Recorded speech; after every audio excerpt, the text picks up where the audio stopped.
Hey man, Mike Yarbrough here. You know what's awesome? When other guys find out about this podcast and they're called to change, to be better men. You've probably had this experience, right? You know some guy in your life and you're thinking, man, I wish this guy knew the things. I wish he could see himself from the outside like I see him, and he knew the things that I know about being a man. And some of the ways that you can cause that to happen is by sharing this podcast, by rating it, reviewing it on iTunes. Check out this awesome review from, I think it's Straight Beast Chiver. Don't know what that means. That's the name. It says, an amazing podcast of information and conversations from all sorts of different men and cultures and ideas. Since podcast number 1, I have not been able to stop listening and learning. Mike and his guests inspire myself and hopefully you to become a better man, to make our communities better. Do yourself a favor and start listening now. Guys, these reviews are one of the great ways to get the podcast out there in front of the guys who really need to hear it. And let's be honest, every man needs to hear it. So thanks so much for those of you who have left a review, and take 5 minutes of your day. Go out there, figure out how on iTunes to leave a review. That's something of a challenge. I know, I get it. But guys, it's going to make a big difference in the life of another man. Thanks so much. Duty, honor, country dictate what you ought to be, what you can be, what you will be. The destiny of man is not measured by material computations. When great forces are on the move in the world, we learn we're spirits, not animals. Now we are the masters of our fate. Howdy, gents. Welcome back to another episode of the Wolf and Iron podcast. I'm your host, Mike Yarbrough, founder and curator of wolfandiron.com, and I'm glad you're here. Fellas, if you're just tuning in for the first time, I just want to say thanks for listening in. I think this is a podcast unlike any other. I really do. There are other podcasts out there that are great to listen to about being a man, but I think there's something different and unique about Wolf and Iron. At least that's what I'm hearing from the guys that are listening and that are tuning in. We've got thousands of downloads every month, and I just love to hear the feedback from the guys that have just been tuning in and have kind of binge listened to a number of episodes. And it's always kind of the similar things. The theme is there's just something different about this podcast, about the way that you speak to men, about the guys that you interview, about the things that are going on, transparency and otherwise in your own life. And so look, guys, if you would, take a moment, leave a review. It's going to help the other guys to find this podcast. It's going to help the other guys to really get in touch with what Wolf and Iron's all about. And if you don't really leave a review, that's fine. Share it with a friend. Make sure other guys can find out about this as well, and to help guys understand what it means to be a man and to have this kind of influence in their life. I know they're really going to appreciate it. And I appreciate you. And I think you guys are really going to like this conversation today with Steven Disser. Steven's out in Nashville, Tennessee. Now, I used to be from Jackson, and so or I grew up in that area, and I've been in Charlotte for many, many years now, but I'm originally from that area. Cody, our producer, is also from the Nashville area, and I think he knows Steven through those means. But Steven's hiked the Appalachian Trail, or the AT as it's called, and that's a big deal between basically Tennessee and Charlotte area. The AT runs all the way up from Georgia all the way up to Maine, and hiking this thing is just it's no small ordeal, guys. It's a major accomplishment. Whether you hike it all at kind of in one go, just straight through, or you kind of break it up into pieces over the course of your life. There's something about getting in nature that it just realigns the way we think, sometimes our very vision for what we want for our lives. Steven's really experienced this. He's hiked the trail twice. And in this conversation, we talk all about, what was that like? What compelled you to do this? What made you want to take this thing on? And what you had to do to prepare? How long did it take? Those kinds of things. But we also get into how it changed him fundamentally as a man, how it changed his perspective permanently on his own life. And so, guys, you're going to love this episode. I absolutely know it. If you want to check out the show notes for the episode and find out how to get in touch with Steven Disser, you can do that by going to wolfandiron.com/Disser, DISSER. I couldn't think of anything clever to name this. I was thinking about like Appalachian Trail, like / Appalachian Trail, but I was like, how many of you guys actually know how to spell this? Just, without looking it up. But anyhow, Stephen Disser is our guest, and so you'll find it at / Disser, Disser. Go check out the show notes there and get in touch with Stephen. See his blog on his AT trip. Without further ado, here we go. Mr. Stephen Disser, welcome to the Wolf and Iron podcast. I'm really glad to have you here. Thank you, Mike. It's an honor to be with you today. So Cody he's down in Nashville, and he's going to be moving out that way to Nashville. And I'm from Jackson, Tennessee, which is not too far from Nashville for guys who aren't familiar with this area. You're in Nashville right now, so we've got some interesting connections there in terms of just proximity. I'm on the other side of the Appalachian Trail now, so I'm in Charlotte, and you're still on the opposite side of that. But we're going to be talking all about your adventures, basically hiking the Appalachian Trail, which you've done twice. And for the guys who are just kind of tuning in, maybe not have heard your story before, give us an idea of who you are, what you do, and kind of what got you going down or up the Appalachian Trail, however you want to say it. Sure.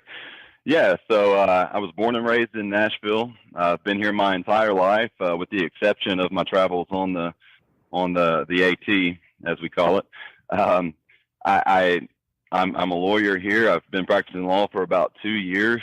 So I went to school in Nashville, went to college just outside of Nashville. So pretty much always been here. And when I was a kid, I lived in a house that backed up to the woods, and so I explored nature a little bit that way. And my grandparents lived on a farm kind of outside of the city, and so I was able to explore the countryside and start to gain a little bit of curiosity for the outdoors. And so also my dad would take me mountain biking and camping every once in a while, so I naturally had a curiosity for the outdoors. And the first time that I heard about the Appalachian Trail, I was in third grade at my elementary school. And my teacher at the time, I guess it was a geography lesson of some sort. We were talking about the Appalachian Mountains. And she told the class about how there's a trail that goes all the way from Georgia to Maine, and how there's these crazy people who hike the entire thing in one go. Yeah. And I was just so intrigued by that. I was like, wow, that's amazing. I think I want to do that one day. And over the years of finishing up high school and going to college and sort of working towards my career, I kind of forgot about it in a sense. It was always in the back of my mind, but I knew that I would do it one day. And just one day when I was halfway through law school, I just thought, before I go into my last year of law school, I'm not going to have any other time, any other opportunity to go do this thing probably until I retire. So it was sort of a spur of the moment decision. And I finished up my last exam. I mean, I prepared for this thing, right? But I finished my last exam. I quit my job. I moved all of my furniture in with my dad, and I just went for it, man. So what year was this that you hiked it for the first time? That was 2013, so not too long ago. Yeah. So I was trying to think about, like, did the internet exist and all that kind of stuff, and how easy was it to get information? But you were good in that space. You mentioned that a lot of guys wait until retirement to do this, and I think most of the guys that I've talked to that have hiked it or have attempted to hike it have been somewhere in their retirement age, and they're just sort of like, well, what am I going to do now? Well, maybe I'll go hike the AT. And for the guys who maybe are out west and they're not familiar with the AT, it's a big deal around here. I mean, it's probably a big deal everywhere, but it's one of those things where that's where you go for kind of like the big adventure, and it's a monumental kind of feat. And you said the trail goes from Georgia all the way up to Maine, right? Yeah, that's exactly right. It starts at Springer Mountain, Georgia, which is in northern Georgia, and it goes through 14 states, 2,200 miles, up to about, I would describe it as central Maine, I guess. It's a mountain called Mount Katahdin in Baxter State Park in Maine. Yeah. Yeah. So how long did it take you the first time you went to hike it? The first time it took me just about 5 months. Nice. I was alone the first time. So I didn't realize how much loneliness would affect me on my journey when I started out. But I kind of wanted to finish it as quickly as I could, especially when I got, up into New England, and I was more alone, I guess, than I was in the southern states. So I, tried to finish it as quickly as I could. And then the second time I was with my girlfriend at the time, I kind of took her on the same adventure, except we went, instead of going from Georgia to Maine like I did on the first trek, we started in Maine and hiked to Georgia. That time it took about 6 months.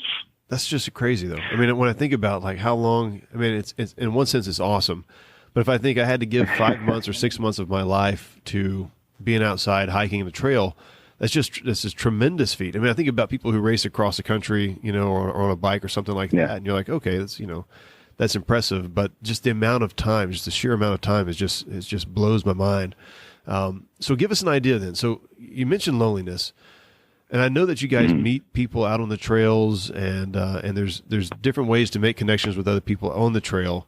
Give us an idea of like just what trail life is like and what community life is like. I mean, are you basically alone for 90% of the journey, or is it something where you're really seeing people all along the way? Well, it kind of depends on when you start. Most people start the trail. I mean, I think it's something like 85% of through hikers start their journey in Georgia and go to Maine. Okay. And most hikers start their journey between March 1st and April 1st. I was behind the pack.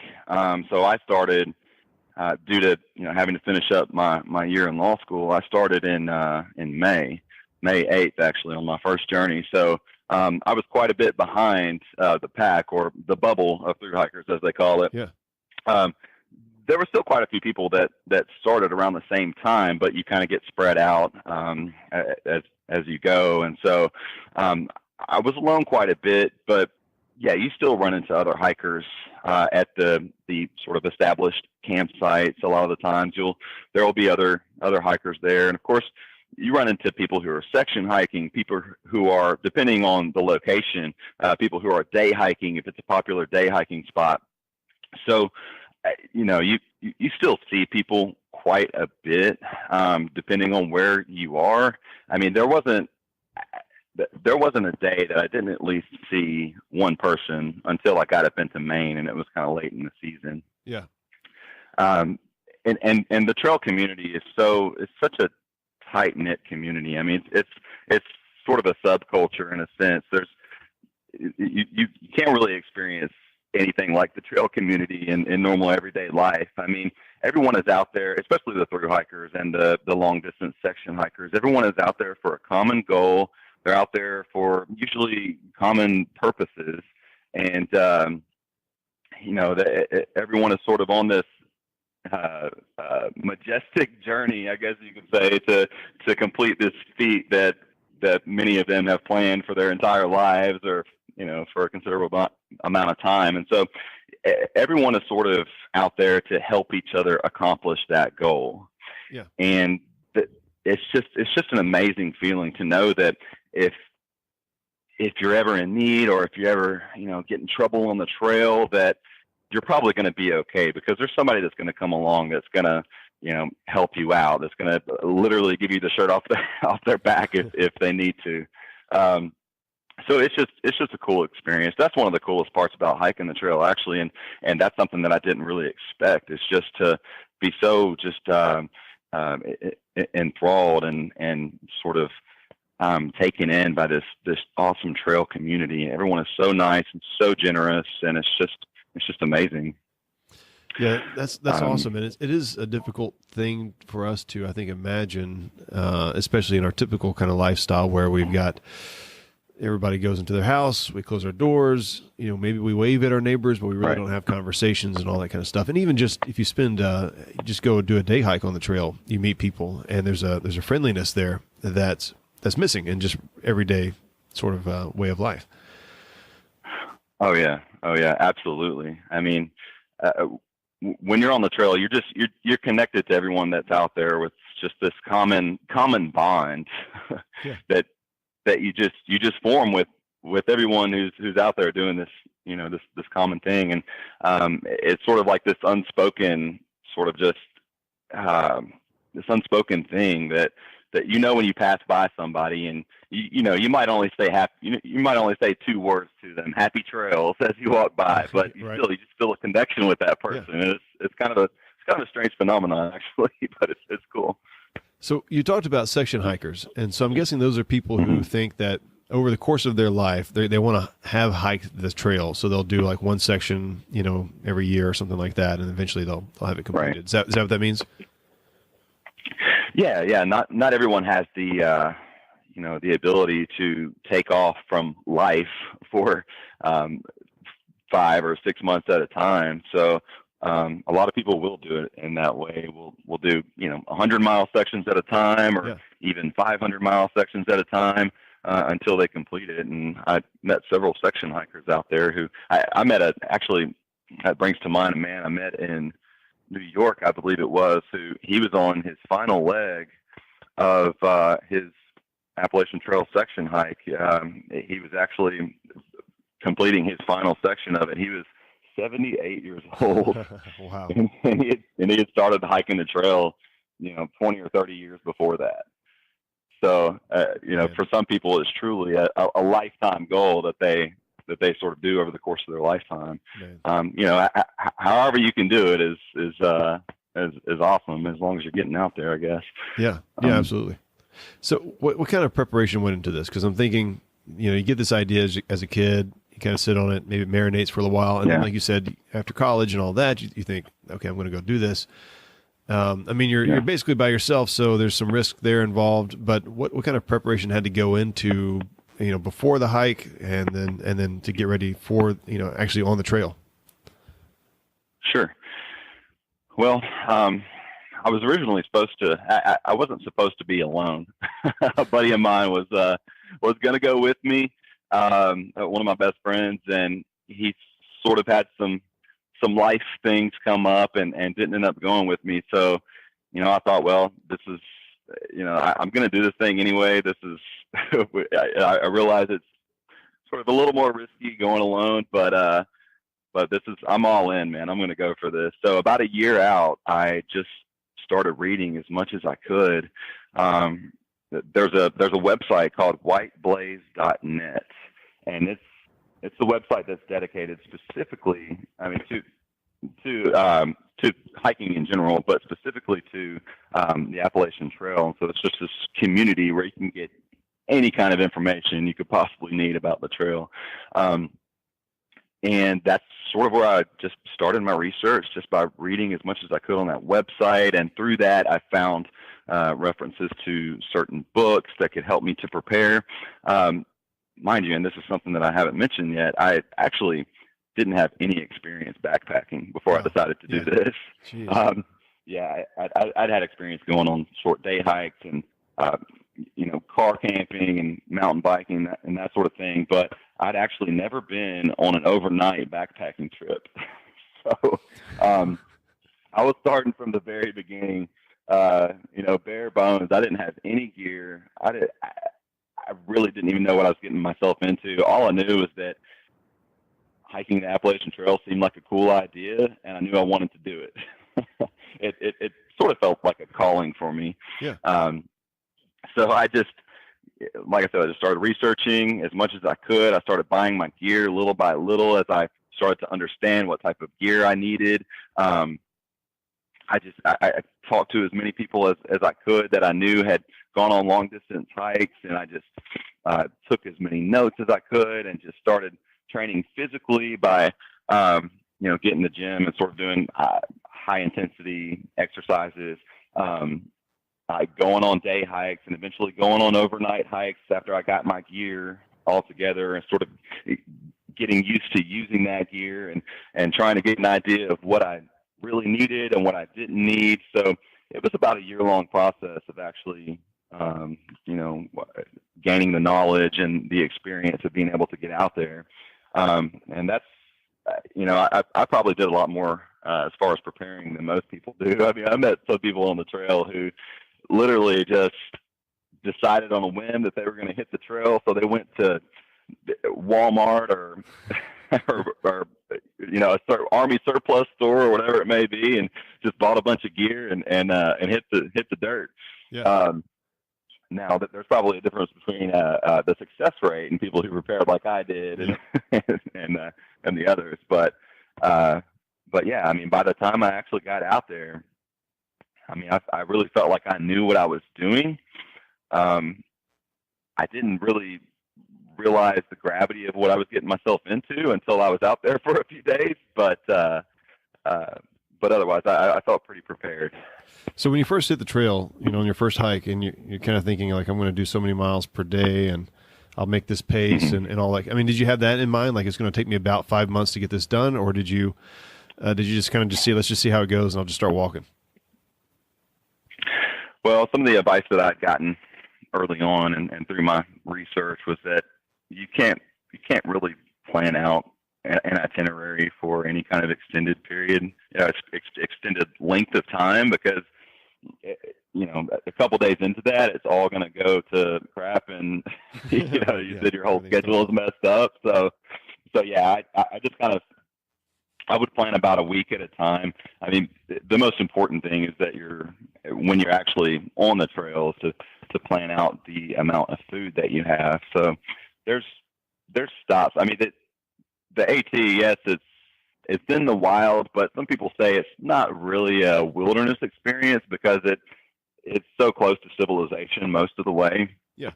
So, there's, I think the average between road crossings on the trail is like 4 miles. Of course, you have long sections, where you don't see any roads or anything like that. But all that to say is that if you get in trouble, there's always a way out. Yeah.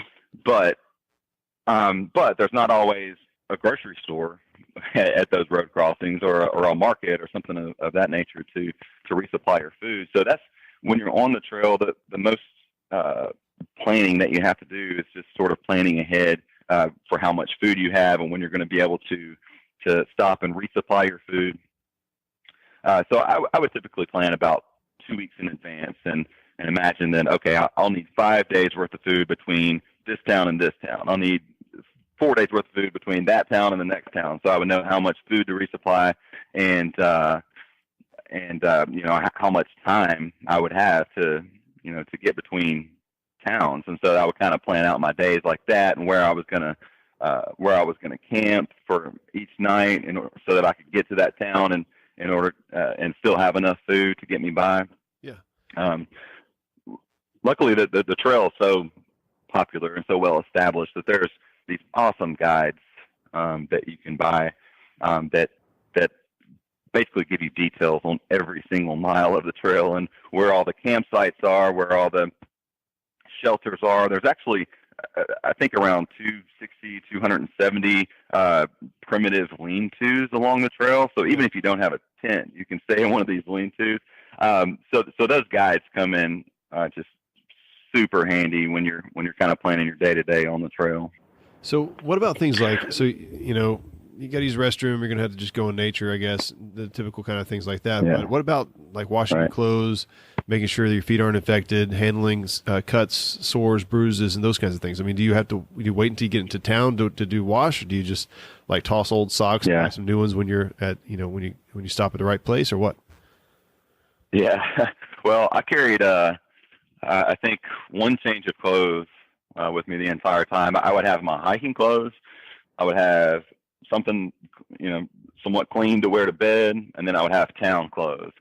And so I wore the same red Under Armour T-shirt and the same hiking pants every single day. I had 2 or 3 pairs of hiking socks.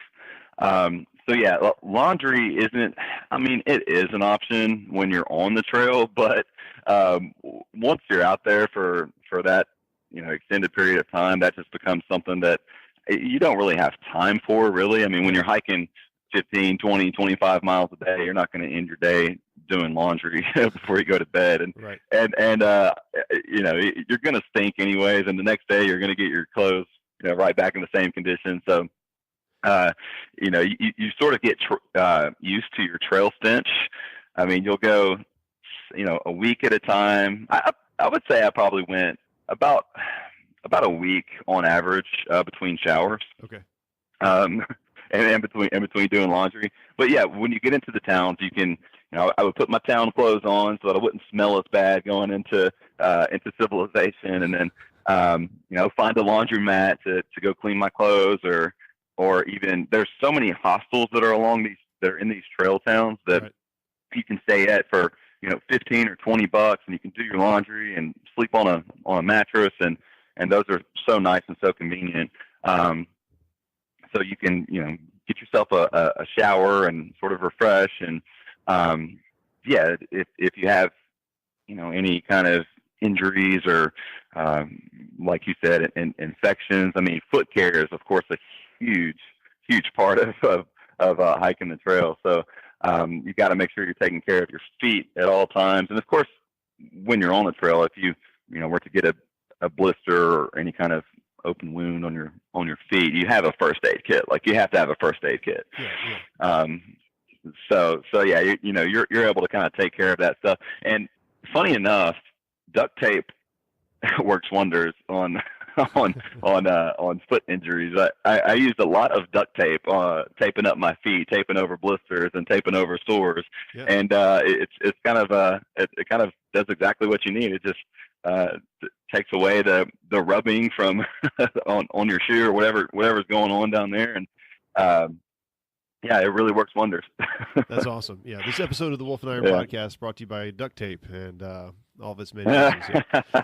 No, that's exactly. great. Yeah, that's exactly the kind of tips and things that people would want, right? Just know what to carry and that kind of stuff. Well, I got a friend of mine who's in the National Guard, and he did I think it was a little bit. It was at least a week. No showers, nothing like that. And they said one of the challenges that they had with their clothes was just that they just got so caked and just so hard and stiff. But they actually have a very different. Obviously, they're wearing uniforms. They got multiple layers upon layers of gear and stuff like that. And they're wearing vests and things. So it's not like the same kind of flowing shirt, cotton materials, or whatever the case is that you would wear on the trail. Right. So I guess it's different. Yeah, exactly. I had friends that were in the military, and they would tell me about going on these long hikes, wearing all of their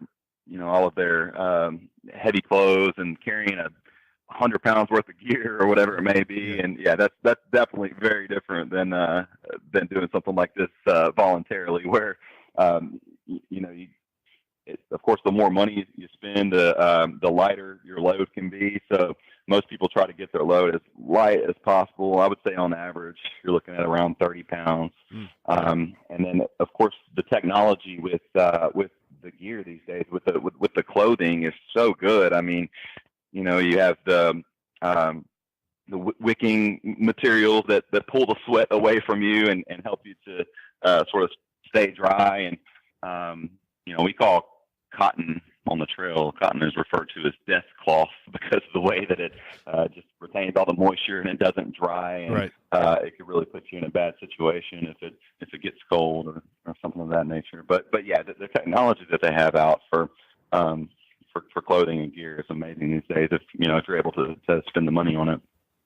Yeah, that's awesome, and good to know about the cotton too. I guess it's interesting to think that you're going basically from spring to fall. A lot of people are if you're hiking that all the way through, and so there's that massive change in not just in elevation and all that kind of stuff, but you got these seasonal changes that are taking place as well. You go from when it's cold outside to hot as can be to getting chilly again. Yeah, exactly. Yeah, the people that start out in March usually encounter quite a bit of snow in the Smoky Mountains and up through Tennessee and North Carolina. Then as it begins to warm up a little bit, they're able to send their winter gear home and go down to the t-shirts. And then usually by the time you get up into New England and those states in the fall, then you got to get your winter gear back. so yeah, I mean, you go from one season to the next, all outdoors. So you got to be prepared for that. Yeah, exactly. Was there anything along the trail or any point along the trail when you were like, I don't want to do this anymore. Like, I want to stop this, or I want to give up. Did that happen? And if so, what kept you going? Oh man. Yeah. Oh yeah. There were a lot of points like that. Yeah. part of what I did before I set out on my journey was I shared this story of what I was doing and why I was doing it with my family and my friends and my social media audience.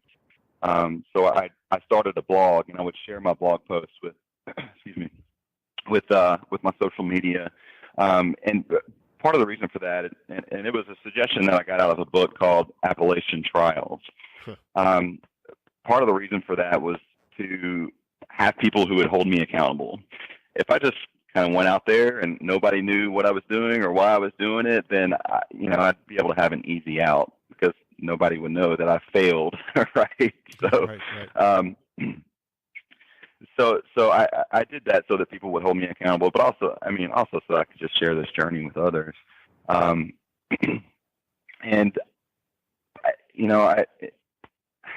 I sort of, honestly, and I don't tell many people this, but I sort of regretted going out on this journey about 2 weeks in. It just became that quickly. It became so monotonous, and I was lonely and I was in pain. My feet were just hurting so bad every day. My legs, even though I was in shape, just my muscles were achy, and I missed my family, and I missed my girlfriend at the time, and I missed my friends. And I was just like, man, what have I gotten myself into? But, I set out on this thing to finish it, from start to finish. I was going to do it no matter what. I didn't expect I expected the physical sort of trials that I would have and the pain. I knew that I would go through that stuff, but I didn't really expect the sort of mental and emotional struggle I would have. So, first, just being held accountable by family and friends and trying to stay in contact with them as much as I could helped a huge amount. And right around that time, 2 weeks in, whenever I was kind of starting to feel that way, I arrived in the Smoky Mountains, and a bunch of my family came from Nashville to visit me, and we kind of hung out in Gatlinburg, Tennessee for a couple of days. And so that was a good way to kind of refresh before I really got out there for the other 4.5 months. But also, part of the reason that I did this was I just felt, like I said earlier, I felt like that it was something that I was called to do. And I don't know if I was called by God or if it was just something that was sort of innate within me or whatever it might be, but I felt like I needed it. I needed it for refinement and growth and sort of personal. I don't know, man. I wanted to break free from like the conveniences of everyday life and the sort of expectations that society puts on you in order to just get out there and seek God and seek my purpose as I was, getting ready, like I said, to finish law school. I just want to be sure that I was heading in the right path. I just wanted to break free from my comfort zone to kind of facilitate those goals. And so, I knew that I needed it. I didn't know why, and I didn't know what was going to happen to me through it. But that sort of just helped me to stay motivated to stay out there and keep going. And so I would say just as far as what motivated me as I was out there, just keeping in touch with my family and just prayer. Man, just my faith. I think if I didn't have my faith, then I would have felt, like I said, I felt alone, but I didn't feel totally alone because I knew that God was always with me, and I knew that he was going to see me through one way or another. And no matter what I was going through at any given time, that he would provide an answer and provide a solution for me.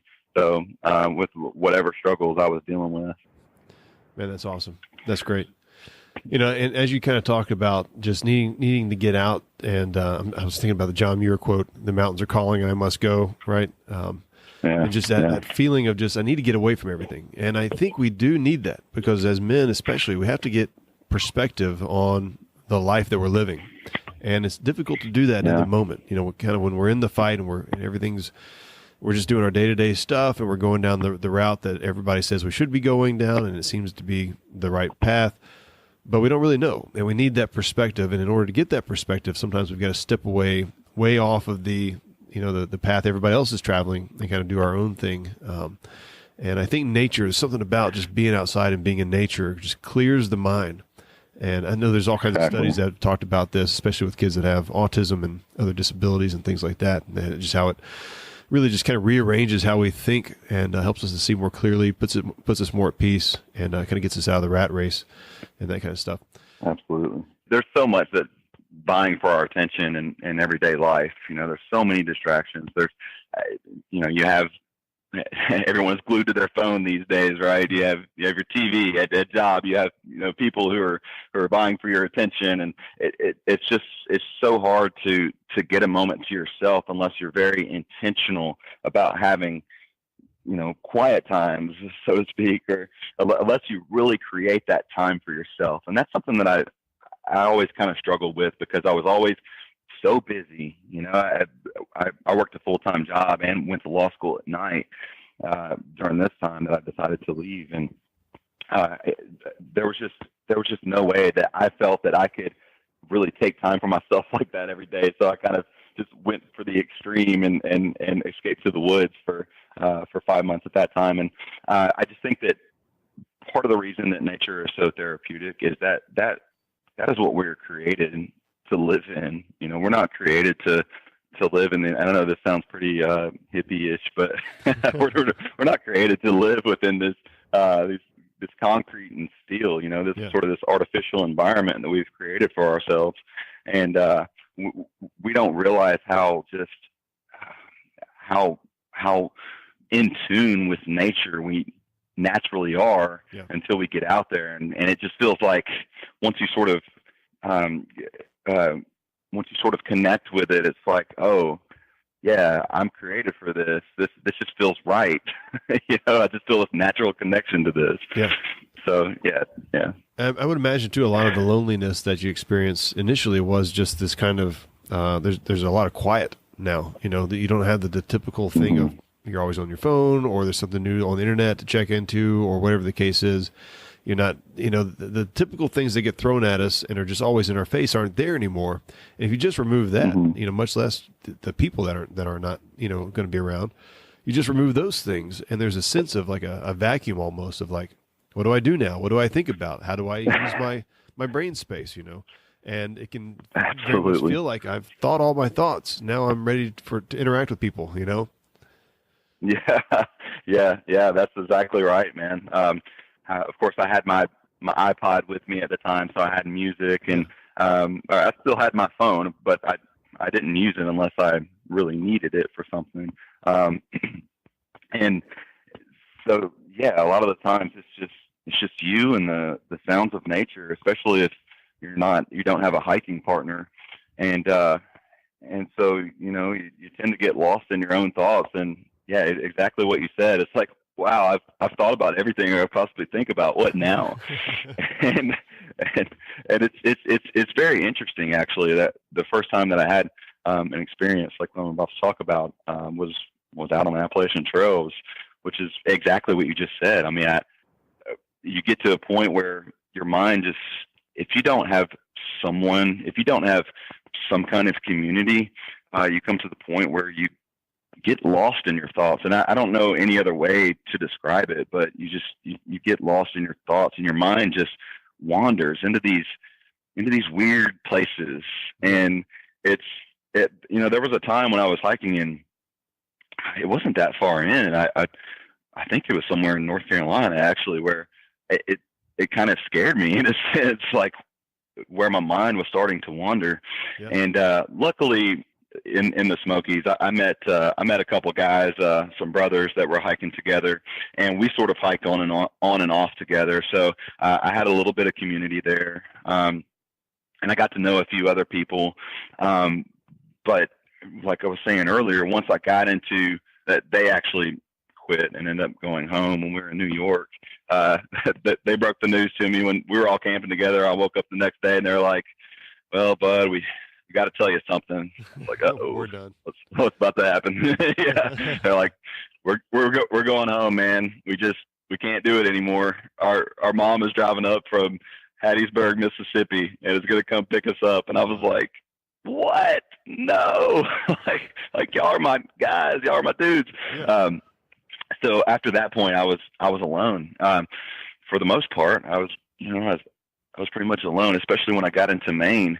A lot of people had hiked ahead of me, and I was very much by myself. And I've never experienced such loneliness and such, I don't know, man. It was almost a point of mental despair. Like I didn't know what to do with myself when I didn't have someone to talk to. I didn't have someone to share the experience with.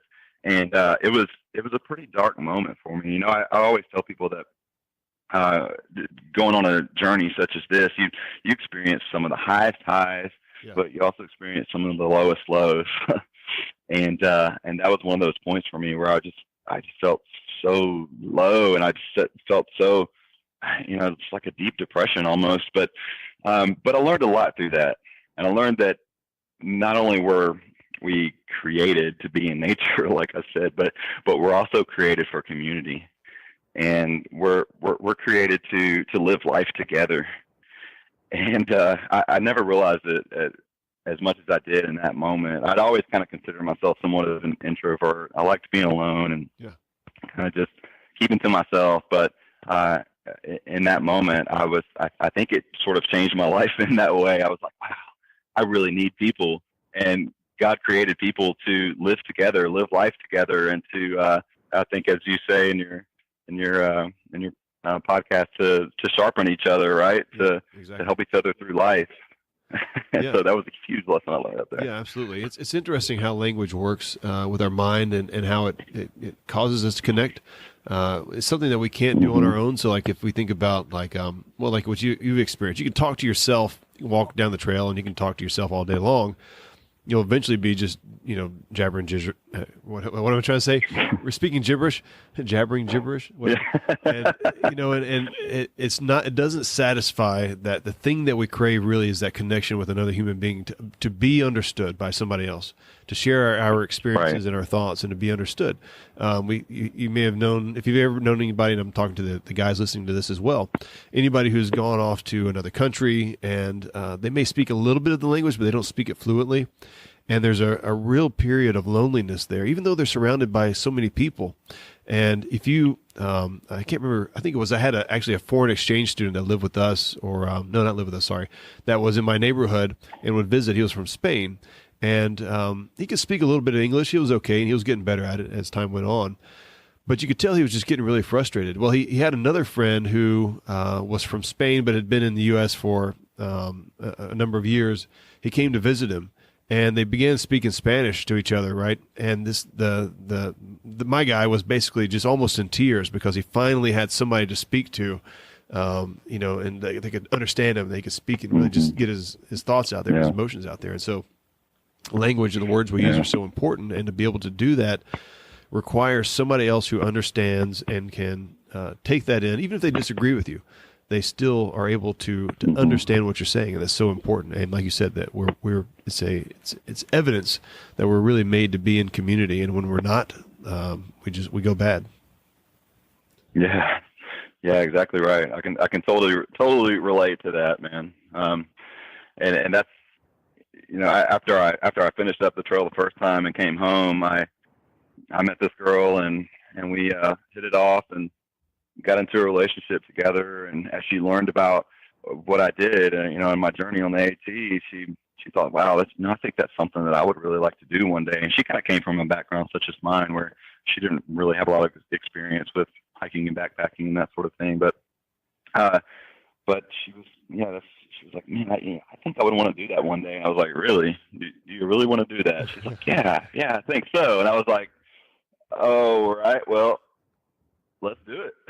And so, and part of the reason I was open to doing it again was for that very reason, that, you know, much of my experience out there was just, I was just alone, and I wasn't sharing it with anyone. And I felt like it would be such a different experience, just experiencing that with another person. And man, it certainly was. I mean, it was the difference between night and day. I mean, although on the first journey, I was sharing my experience with people at home, and they were able to see my pictures and see my blog posts and whatnot. that they weren't out there living that with me, and really sharing that raw experience. And so when she and I went out to do it together, southbound in 2015, I mean, it was a totally different experience. And I would encourage anyone that if you have anyone that could go with you on this type of journey, then take someone with you. Yeah. Or, if not, then go at a time when you know that there's going to be more traffic on the trail. There's going to be more people out there that you can make that connection with.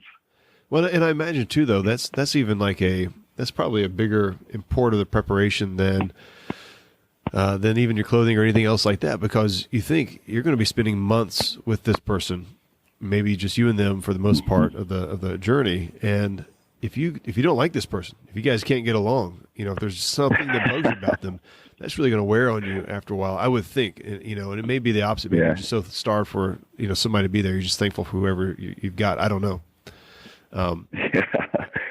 Oh yeah, that's exactly right, man. Okay. Yeah. Hiking with a significant other is a make or break situation for sure. Luckily, she and I got along really well, so it was pretty good most of the time for us. That's good. Yeah. Otherwise, it would have been we're done. We're done, and the trail's done. Yeah. Yeah, exactly. Well, I noticed too that we talked a little bit about this before we started recording, that you do some things now with youth, and it kind of just happens sort of spontaneously. People hear about what you've done, but then also there were some kids that were kind of following along with your trail name was Bud, and so they're doing like a Where's Bud kind of thing. Give us an idea of like what that experience was like, just coming back and just being able to speak to those kids. Yeah. Well, first of all, side note, if you decide to go on a long-distance hike, you should probably think of your trail name, which is just a tradition on the trail, before you go out. Because if not, someone will give you a trail name based on some embarrassing experience that you have, and it'll stick, and you'll be called that forever. So my grandfather, who had passed away shortly before that, always called me Bud. So I decided I was going to be Bud on the trail. But yeah, my elementary school that I went to, where I first got inspired to hike the AT, the PE teacher that was there at that time caught wind of what I was doing, and she decided to sort of create this teaching unit in her PE classes for the elementary school kids, and they followed along my journey. I think she shared like my location and my pictures and sort of some excerpts from my blog posts with them, maybe once a week or something like that. Yeah. And they had this thing that they do every year called Eagle Run, and it's sort of like this field day thing that they have. And she made me the guest of honor, the surprise guest of honor. And they had this big opening ceremony it's like an Olympic opening ceremony where they raise the flag and they light a torch and all this stuff. So yeah, and all the parents come, and it's just like this big community event. And she had me show up in all of my hiking gear, my big beard and, skinny, having lost 20 pounds, and I was in my same clothes and everything. I showed up and I went in. Kids didn't expect me, and I went in and lit the torch, and these kids, like so many of them, were in tears. They were just so excited to see me. I was like this hero figure to them, and it was just so cool, man. Such a humbling experience. But that I think what I learned from that is that the kids, I think just people in general have sort of this hunger, this, even if they don't realize it, for this sort of for connecting with nature, first of all, but just also for just raw adventure. I still get kids telling me or parents telling me today that 5 years later that, oh, my kid was so inspired, he or she still talks about you to this day, and wants to go on hikes and is trying to get me to get out in the outdoors. And that's just not something that I do. And I'm like, just go do it, man. Take the kid out. But through that, I've gotten other opportunities to go and talk to kids at elementary schools about the same sort of thing, about backpacking. In fact, just a couple of weeks ago, I went back to that same school for that same event and held a backpacking clinic for I had about 150 kids come through, and you know, a lot of them were did have experience in the outdoors and did have experience with hiking, but most of them had absolutely no clue. But it was so interesting just to see the curiosity that was sparked in them just by talking about being out in nature, and they were just enthralled. I'm like, wow, this is so cool. You know, this is something that maybe I want to do one day. And they just had so many like really thoughtful questions about it. And you know, it's just interesting that, I mean, a lot of kids just don't have the opportunity like I did growing up, where my house was backed up to the woods, and I had my grandparents who lived in the country, so I was able to kind of get out a little bit and explore nature. But a lot of kids never have that opportunity, so they don't realize they even have this curiosity until someone comes across their path and sort of introduces them to it. And so it's just sort of something that I like to do, because it you know, being in nature and hiking the trail and doing these sorts of things, it changed my life, and it changed my entire perspective, really. So in a good way. So you know, it's just sort of a thing that I like to do to hopefully inspire a new generation of adventurers. Yeah. Yeah, I think that's great. And I think it's an inspirational tale. And I can just imagine sitting down with somebody, you know, and just kind of giving them just parts of your journey and the people that you met and all the questions that would come your way, and probably will for the rest of your life. I mean, as you meet people who find out that you've done this, they'll sit down, they'll ask you the same questions that, you know, and probably some different questions as well. So you touched on this a little bit about how this has changed your perspective on life, but, you know, really how has this, give us an idea, like how has this really changed you as a man and made you, how are you different now because you've completed this than you would have been otherwise? Yeah, that's a good question. And that's not one of the questions that I get very often. You're right. I get the same, you know, 5 or 6 questions from anybody that I first talked to that knows that I did this thing. You know, like, what did you eat? How many miles did you hike a day? How long did it take? But a lot of times people will come up with these very creative questions, and I'm like, wow, that's awesome. Thank you for asking something different. And this is one of those. So I think my priorities changed quite a bit through this experience. At this point, I have no connection with pop culture whatsoever, and I'm not saying that that's a bad thing. You know, so you know, for some people that's great, but you know, I remember when I was on the trail and I watched TV for the first time in a couple months. I decided to stop off in this little motel in Virginia somewhere, and I just needed a little break, so I stayed there for a couple of days, and I decided to watch TV. And turning on the TV and watching the ads that were, you know, trying to get my attention, it almost made me sick, man. Just the way that, you know, they would try to get your attention through sex appeal or whatever. It seemed like every single commercial had something sexual about it that was trying to get you to get engaged and be curious in their product. And I was just like, man, what is this? I've never had this feeling from turning on the TV before. So I had to turn it off and just kind of sat there and read my Bible, I think, the rest of the time. But it's just interesting the way that it changes your perspective and helps you to understand what's important in life. You know, before the trail, I'd been on some missions trips and, you know, had sort of served my community in these isolated times and whatever. But after that, I mean, when I was on the trail, I had these times where I was in desperate need, and someone came along and helped me out. And it was just, you know, whether it be I was running out of food, or, you know, there were a few times when I ran out of water and I felt like I was dying of thirst, and then another hiker would come along and just let me have a little sip of water. And it was just those moments where I just realized the importance of community and the importance of service and, you know, just living life together and helping other people, loving other people. And so, you know, I try not to spend these days, I try not to spend much time, you know, watching TV or scrolling through social media and that kind of thing. I'm not always that great at it, but I spend a lot of time serving my community as much as I can, just trying to make a difference and trying to love people and just be of service to others.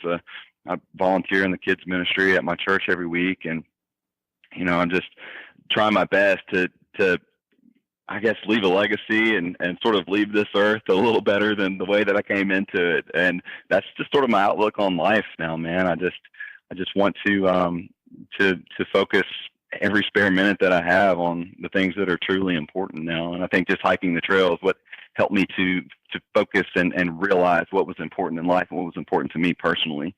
And it might be different for other people, but that's, kind of what I got out of it. Yeah, no, that's great. That's absolutely great. And I know a lot of guys that are listening to this, they need that change in their life. They want that change in their life. And, you don't have to go and spend 5 months or 6 months on the trail to get that. I think that you can get that by, taking time away from and getting that, just removing yourself from the norm of your day, of your life, going out and hiking just for a weekend or for a week or whatever the case is, and begin to get that perspective to some degree. So I think it's absolutely great. Well, yeah, or even take a break from the TV for try to fast from the TV for a week or something like that. So you have those quiet times where you can sort of think and imagine and pray. Yeah, it is crazy when we watch TV shows now, but we don't watch anything with commercials. And in any case, if we have to go to somebody's house or if there's any kind of reason that we're watching something and a commercial comes on, you're like, what is this? What is this terrible stuff that I'm being forced to watch in TV shows? And it is. It's so it's obnoxious. I have no stomach for it at this point. So yeah. Right. Well, Stephen, this has been a great conversation, man. I know the guys listening to this are going to get a lot out of it. Is there a way for us to get in touch with you? I know you said you have some social media things that you do. Is there a way for guys to connect with you? Yeah, I mean, anyone is more than welcome to look me up on social media. My name is Stephen Disser, Disser. So you can find me on Facebook or on Instagram. I have a couple of, I have a blog from my first AT through hike that I kept up with. I mean, almost every single day of my journey with writing and with pictures and video, and also some videos from my second adventure is on there as well. And this is at the number 5 million2katahdin.tumblr.com, and that's Katahdin is spelled Katahdin. And that's the reason that I named it that is because it takes approximately 5 million footsteps to get from Georgia to Maine. Jeez. Yeah. But yeah, you can find a lot of content about my journey there. That's awesome. Yeah, we'll link to that in the show notes here. And for the guys who are listening, you can check this episode out at our website, wolfandiron.com/disser, Disser. And we'll have all the links out there to the blog and anything else, any other ways to get in touch with Stephen. Well, my friend, thank you so much again for being on the podcast. This is a great conversation. I know it's going to inspire a lot of guys to get out there and get out and hike. I certainly hope so, and that's why it's such an honor and a privilege to be able to do this, and I very much appreciate the opportunity, Mike. Thank you so much. Yes, sir.